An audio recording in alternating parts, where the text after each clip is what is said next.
سلام دوستان، لایو یه مشکلی داشت، من مجبور شدم قطع کنم. انشالله که روز خوبی رو داشته باشید، شنبه خوبی رو شروع کرده باشید برای دوستان کالیفرنیا و دوستان دیگه که انشالله در روزهای آینده این لایو رو میبینن. شب و روزتون خوش باشه. من و کاترین جون یه لایو دیگه در خدمتتون هستیم. یکی دو تا میخوایم یه لایو کوچیک داشته باشیم که انشالله من بتونم کاترین جون رو داشته باشم که کاترین جون اگر یه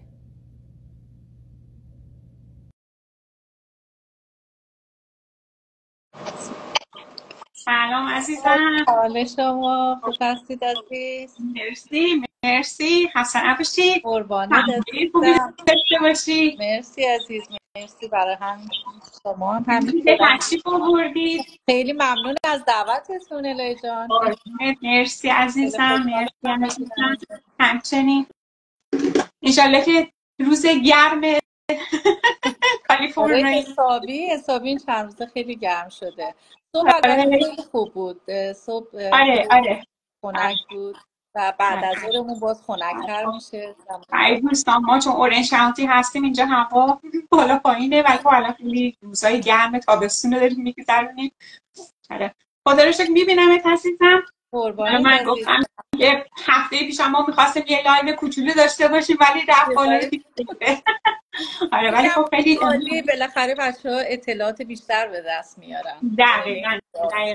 حالا موضوع لایو هم که خب ما بچه‌ها دوستان گذاشتیم. خب من هفته پیش یه ریویو کوچولو با چون دوستان میان حالا شاید دوباره جدید باشن که ما چه صحبت‌هایی داشتیم و اینکه خب میتونن دوباره فالو کنن. ما میتونیم لینک ها رو براتون بفرستیم اگه علاقه من باشیم، ولی من یه بک‌گراند میدم که ما چه صحبت‌هایی کردیم هفته پیش، به خاطر اینکه خب دوستان صحبت میکردن که کلا این بیزینس چجوری هستش. من یه توضیح کوچیکی دادم که ما یک ارگانیزیشن آموزشی هستیم که خب به موازات یک کمپانی ژاپنی داریم با هم کار میکنیم و خب اینجا که امروز بیشتر میخوام فوکسمو بزنم روی این کمپانی مادر ژاپنی و محصولاتش. ولی خب در کل که اگه بخوام بگم ما کار فروش نداریم اصلا دوستان، ما فقط کارمون آموزش هستش و فروش از طریق خود سیستم ژاپنی که با ما یه جوری لینک شده انجام میشه و ما کارمون تقریبا کارآفرینی اطلاعاتی هستش.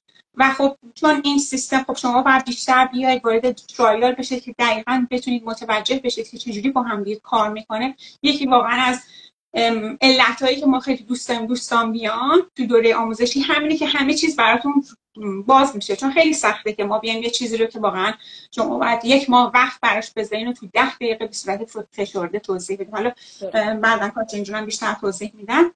اینکه خب سیستم آموزشی کار خودش رو داره انجام میده و سیستم خب فروش که مال خود کمپانی ژاپنی هست کار خودش رو انجام میده. ولی خب ما چون یه جوری لینک شدیم و اومدیم زیر مجموعه این کمپانی ژاپنی داریم کار میکنیم، فرانچایزی از این کمپانی ژاپنی هستیم، وقتی که وارد میشیم یه محصول به طور اتوماتیک خرید و فروش میشه. یعنی ما میخریم، یه فروش انجام میشه که یه کمیشن هم خب اینجا ایجاد میشه، همینجوری یک درآمد کارآفرینی. یعنی خب تو سیستم سنتی خود این سیستم این کمپانی ژاپنی هم بوده در واقع، ولی خب از 7-8 سال پیش که اومدن لینک شدن که به صورت روز پلتفرم ها آوردن اینو، خب خیلی جالب شده و کارو برای خیلی از دوستان که خیلی دوستان تو خونه کار بکنن و آسون کرده، ایجاد یک درآمدزایی کرده براشون که خیلی دارن این کارو به صورت مثل من و کاترین جون در کنار کار اصلیمون میتونیم انجامش بدیم و خیلی هم جویفوله واقعا. ما داریم انجوی میکنیم و خلاصه به هر حالی که خب من میخوام بیشتر فوکسم امروز رو خود کمپانی باشه، محصولاتش باشه که یکم برای دوستان خب شاید تازگی داشته باشه. اشاره ای ما میکنیم به خاطر اینکه اطلاعات بیشتر همیشه ما میگیم شما باید وارد دوره آزمایشی 30 روزه بشید.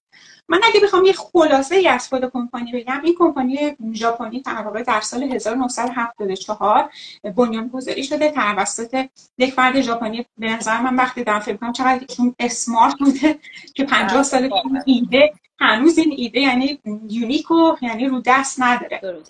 براتون اومده و که اونو بنیانگذاری کردن و از 50 سال پیش این حالت فروشایی که انجام میشده براشون اینو اومده بودن همینجوری به صورت خب تو پرانتز خب کمیشن های 8 اسلایسی داشتن و اینا همونطوری اینو برنامه‌ریزی کردن و حالا افرادی هم که میخوان از این سیستم استفاده کنن ناخودآگاه چون میخوان یک فرانچایز از این کمپانی رو بگیرن این خرید رو میکنن به عنوان که یک نشونه‌ای دارن که میخوان آیدی بیزینس آیدی بین‌المللی بگیرن در واقع.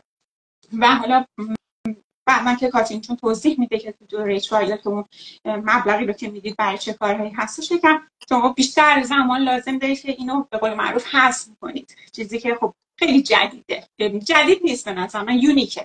یعنی این مدل‌های مختلف هم داره و هفته پیش هم دوباره ما گفتیم این پیرامید نیست، MLM نیست، اصلا شباهتایی داره ولی واقعا نیست. به خاطر اینکه دوباره توضیح دادیم، به خاطر اینکه شما باید مالیاتتون رو در یعنی خود کمپانی ژاپنی مالیات شما رو به یعنی سازمان مالیاتی همون کشوری که شما هستید ریپورت میکنه. یعنی اصلا شما نمیتونید مثلا هر چیزی هم که در دنیا مثلا تو کشورهای مثلا سرمایه گذاری هستش شما یعنی داری مالیات میدی، یعنی این کار مجوز داره، یعنی قانونیه، لجیتیمه.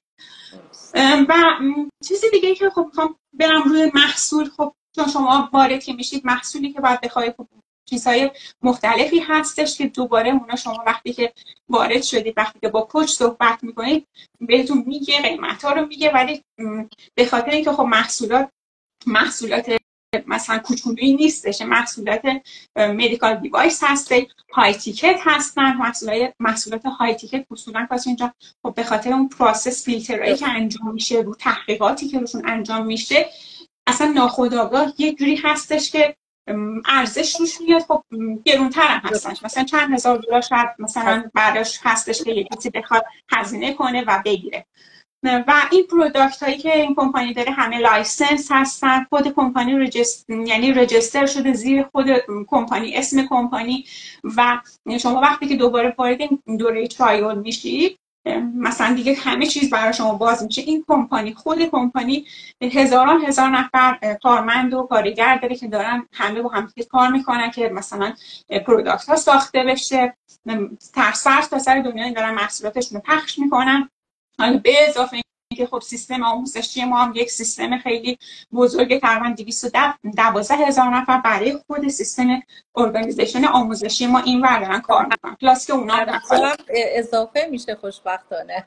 بله یعنی هم دقت میکنی هر روز میری اون میبینی یه عده جدیدی اومدن. به خاطر اینکه اینجا من میان مردم دیگه دوره قدیم نیست، خودشون میان تحقیق میکنن، ما بچه‌ها همه هستن که خب اینفورمیشن های اضافه براشون میذارن، مثلا همین لایو ها خب اینا کمک میکنه که شما اطلاعاتی رو بگید که قبلا نداشتید.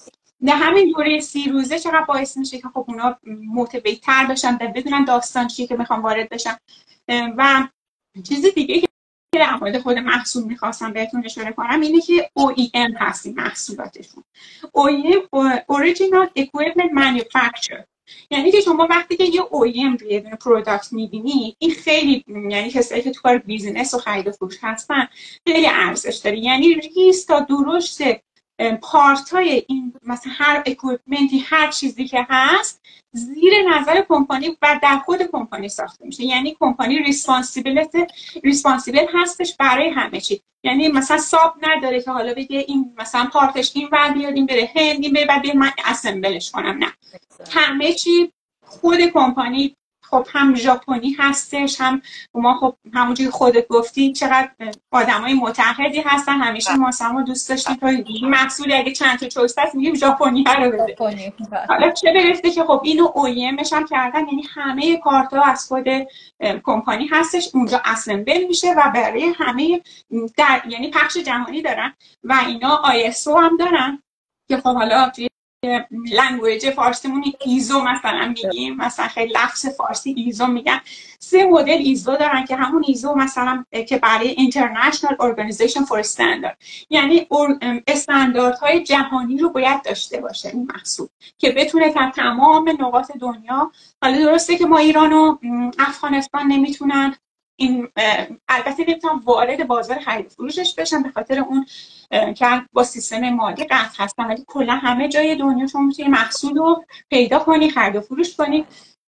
و 3 تا من تحقیقی که خودم دارم میکنم 3 تا ISO داره که خیلی جالبه. یعنی ISO 9001 که مال پروداکت و سرویسش هستش، یه ISO دیگه داره واسه 14001 که این واسه انوایرمنت و برای انرژی هستش. اون یکیش هم که دوباره برای capability for produce medical device، یعنی اینکه باید تمام اینا رو یه چیز کمپانی داشته باشه که بتونه اون رو مثلا پرودوس کنه و بیاره پخشش بکنه. یعنی گرفتن هر کدوم از این ISO ها خودش دوباره فیلترهای خودش داره. یعنی به راحتی شما یه ISO یا یه ایزو رو روی محصول نمیتونی ببینی. یعنی محصول واقعا یعنی همونجوری که خودش میگن های تیکته.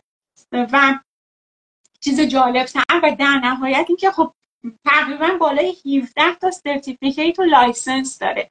یعنی وقتی که میری مثلا داشت برای همین تو دوره 3 روزه که دوستان میان تمام این لایسنس ها همه اینا رو میتونن خودشون ببینن. و یه دونه از سرتیفیکیت هایی که دارن گولد سیل سرتیفیکیت، یعنی اصلا دیگه اون آخر داستانه. گولد سیل سرتیفیکیت یعنی اینکه کوالیتی که دارن اینا highest quality for the safety for the quality for the safety for the خود همون چیزی که واسه environment، یعنی همه چیز اینا تونستن توی خودشون رعایت بکنن. و بالای خودشون حالا فرض کن کمپانی اصولا میاد یه چیزی رو درست میکنه، مثلا میاد میگه که خب مثلا من نمیاد، اصولا هیچ کمپانی نمیاد یه تایم بده، ولی اینا اینقدر متعهد هستن خودشون گفتن بالای 25 plus a year product life expectancy، یعنی که عمر مفیدی که این دستگاه داره بالای 25 سال هستش. که ولی خب خیلی میگن خب این استراکچری که میان میبینن روی این محصول میگن این میتونه اصلا لایف تایم باشه. یعنی همه چیزی رو دارم میذاره در کنار هم، واقعا یه چیزی با ارزشی رو یک طرف میگیره و در ازای که خب بیاد یه چیزی رو میخواد آموزش بده، یه کار اضافه‌ای داره یاد میگیره، مارکتینگ یاد میگیره و هم چیزی گفتم چیز بردیه و چیزی رو از دست نمیدیم ما. می‌بینید؟ یعنی که حالا من نمیدونم شما، یعنی من خودم یعنی اومدم وقتی که تو دوره 30 روزه گفتم من در نهایت مثلا خب دارم یه چیزی میخرم یه چیزی میرم، حالا اون $149 هم که دارم میدم دارم مثلا کلی ترینینگ برای من میشه و اون اصلا بیشتر منو موتیویت کرد که مثلا خب میتونم این کار انجام بدم. هزاران هستن که 12 چقدر بود 212,000 نفر دارن انجام میدن، ما چرا نمیتونیم انجام بدیم؟ حالا نکاتی که میخواستم شما دوباره یه کوچولو برای بچه‌ها مثلا یه توضیح بده که واقعا چرا به نظر شما چرا انقدر دوره 30 روزه اون دوره آزمایشی میتونه مهم باشه؟ درست عزیزم، همونجور که شما صحبت کردید راجع به این کمپانی نمیشه همه رو تو همون 10 دقیقه 20 دقیقه توضیح بدیم. برای دوستان خیلی خوبه که اگه وارد این دوره 30 روزه آزمایشی بشن خیلی اطلاعات میتونن به دست بیارن، میتونن راجع به این کمپانی بیشتر اطلاعات به دست میارن، محصولات چی هست و کمیشنایی که تعلق میگیره به چه صورت هست و تنها با پرداخت $149 میتونن کل اطلاعات رو به دست بیارن. ما توی گروه فیسبوک بچه ها میذاریم، افرادی که توی این بیزینس هستن میتونن قشنگ برن ببینن پتانسیل درآمدی اینا رو ببینن و ببینن همه چی واقعیه و اون اطمینان رو داشته باشن. و تنها بله با پرداخت $149 و بعد از این 30 روز اگه مایل نبودن به هر دلیلی میتونن انصراف بدن و اگر مایل باشن ما براشون یه کوچینگ کال ستاپ میکنیم، میتونن با کوچ صحبت کنن و به قول معروف بیزینس خودشون رو شروع کنن. که زمانی که بخوام بیزینس رو شروع کنن خب یه هزینه‌ای داره. شما میدونید هر کاری، ما دیگه کارمند نیستیم که مثلا ساعتی کار کنیم به ما حقوق بدن. هر بیزینسی که میخواید شما شروع کنید باید یه هزینه‌ای بذارید و این هزینه اصلا با هزینه بقیه بیزینس‌ها قابل مقایسه نیست. ما چون افرادی داشتیم که مهاجرن، دانشجوان، خانه دارن و اونجور درآمد ندارن ولی تونستن این بیزینس رو شروع کنن و وارد یعنی بیزینس خودشون رو شروع کنن.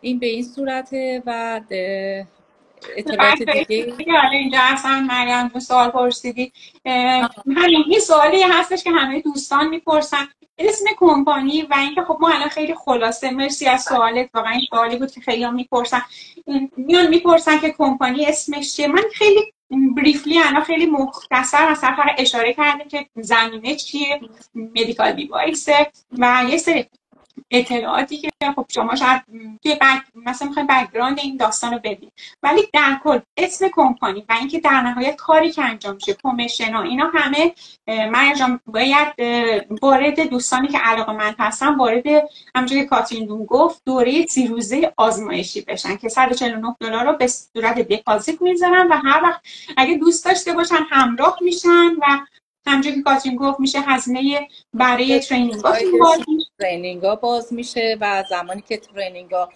باز بشه به قول معروف دیگه همه اطلاعات رو دارن که ما زوم هایی داریم 3 شنبه و 5 شنبه به وقت کالیفرنیا ساعت 5 زوم داریم، میتونن تو اونا شرکت کنن تو زوم ها و فکر میکنم بهترین آپشنیه. این خودش یه دلیل برای اطمینان داشتن این بیزینسه، به خاطر اینکه ما بعد از 30 روز اگه مایل نبودن پولشون 100% بهشون پرداخت میشه و این حالت دیگه دپازیتی میشه توی حسابشون که اگر مایل باشن ادامه بدن اون دوره آزمایشی شروع میشه و همه اینا اینکلوده، یعنی وبسایتی که براشون درست میشه دیگه هزینه دیگه ای نباید بپردازن، البته به جز اون سرمایه گذاری که بعدا میخوان. این که دستگاهی رو میخرم برای خانواده هستش، ولی در نهایت دوباره که مثلا هست چیزی که ما میخوایم بگیم، ما واقعا کار فروش با ما نیست. یعنی چیزی هم که من امروز فوکس هم بود که بگم فقط یک کوچیک در مورد خود کمپانی مادر، که خود کمپانی مادر دقیقاً داره چی کار میکنه و چه پتانسیلی خودش داره. ما در واقع یک گروه ارگانیزیشن آموزشی هستیم که در کنار این کمپانی داریم کار میکنیم. ما کارمون آموزشه، نه قراره باکس بیاریم پکیج کنیم تو خونه، نه بفرستیم، نه یو پی اس ستاپ کنیم مثلا مثل کارهای آمازون و دیگه. این کار خیلی، یعنی برای همین دوستانی که میان خیلی از مثلا آمازون، ایبی، یعنی واقعا ارزشش رو داره، چون دیگه شما اون سردردای قسمت پروداکت رو ندید، یعنی شما فقط فوکست رو آموزش و انقدر هم خب همه ما هم داریم در اون پارت تایمی که حالا کوچولی که وقت داریم، هیچ فشاری هم رومون نیست که حالا عجله کنیم یه پوشمون کنن چرا دیر کردی، چرا اینجوری شد. خیلی داریم انجوی میکنیم و تو هر رده سنی هم افراد میتونن قشنگ تو این بیزینس فعالیت کنن، اصلا هیچ مقتضای چیز، یعنی پتانسیل حتی زبان انگلیسی هم بین 40 تا 50%. البته با این ای آی و اینا که اصلا اومده اصلا کلا افراد بدون زبان انگلیسی هم دیگه خیلی راحت شده همه چی، ولی در نهایت پتانسیلی که حالا یک کوچیکم بخواد مثلا زبان انگلیسی بلد باشه دیگه اصلا به راحتی میتونه کار بکنه و در همین کامیونیتی خب بیشتر فارسی زبان هستن میتونه قشنگ فعالیت بکنه. و یه نکته دیگه خب خیلی من و کاترین جون فکر کنم ما هر دو، یعنی اصلا پوینتمون هستش این هدف کمپانی که یعنی میخواد حفظ محیط زیست، سلامتی، این اصلا خیلی زیباش کرده که یعنی داری یه تلاشی میکنی یه خوب نگاه میکنی اون بعد تو خب فردی که میاد این مدیکال دیوایس میگیره چقدر میتونه مثلا شاید اصلا یه کسی واقعا کنسر داره کنسرش خوب میشه و هزاران چیزی که تو محیط زیست داره میشه سلامت‌تر میکنه اون محیط زیست رو برای افرادی که دارن توش زندگی میکنن. یعنی همه چی دست به دست هم بوده که یعنی من خودم به شخصی واقعا اون آخرین چیزی که میخواستم تصمیممو بگیرم یعنی این بود که نگاه کردم گفتم نه اینم دیگه من خیلی دوست دارم، یعنی چیزی که خود شما همیشه کاترین جون هم همیشه بهش اشاره کرده. حالا ما اگر چیز خاصی میخوای کاترین جون اضافه کنیم؟ نه دیگه، اگه دوستان مایل باشن اسم و ایمیل خودشون رو برای ما دایرکت کنن یا به قول معروف تو وبسایت ما برن، لینک وبسایت ما خودشون رو ثبت نام کنن، ما میتونیم یه وبینار 90 دقیقه براشون میفرستیم که این وبینار ما به صورت فارسی هم داریم، اگه مایل باشن به صورت فارسی میفرستیم نگاه کنن و به قول معروف یه مقدار اطلاعات بیشتر به دست میارن الان تایم کمه، ما نمیتونیم همه اینا رو روی لایف برای بچه‌ها توضیح بدیم و میگم دیگه ثبت نام کنن اطلاعات کافی رو میتونن به دست بیارن. یعنی اینکه واقعا ما اصرار همه بر هفت دوره 30 روزه، خیلی از دوستان که تازه دوباره برگشتن در یکی از لایواش که داشت صحبت می‌کردم گفت من 3 سال پیش با این کمپانی آشنا شدم ولی به خاطر اینکه توی دوره 30 روزه شرکت نکردم مثلا اصلا هیچ اطلاعاتی نگرفتم و تو خیال خودش مثلا کلا چیز دیگه ای ساخته بود که حالا این اسکمه، حالا این یه چیز. نه دوباره بعد از 3 سال که این دفعه دوباره یه تمایلی پیدا کرده رفت تو دوره 30 تازه متوجه داستان شد. میدونی یعنی اصلا میتونی کلا یه ذهن شما باز میشه.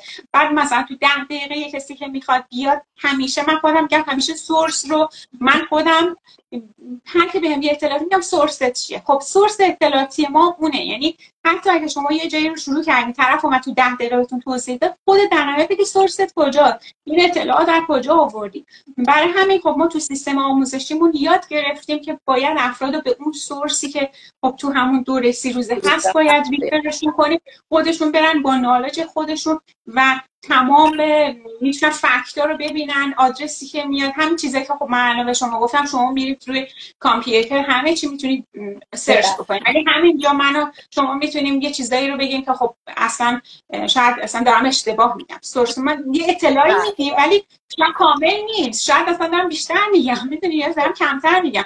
اون باعث میشه که خب افراد نتونن اطلاعات درستی رو بگیرن. و ما حالا یعنی لایوهای آینده ان شاءالله بیشتر فوکسمون هم یه ذره میذاریم تو قسمت آموزش که حالا افراد که دوست دارن که میان خب بخش آموزشی داره شکار میکنه که یکم بیشتر با این کاری که ما داریم انجام میدن آشنا بشن. و اگه سوالی دوستان دارن، مرسی که اینجا بودن دوستانی که تشریف دارید، ممنون، متشکرم ازتون و ان شاءالله که در لایوهای بعدی همراهتون باشیم. خیلی هم ممنون. مرسی عزیزم. مرسی که اومدی عزیزم. ممنون از دعوتتون. خدا نگهدار.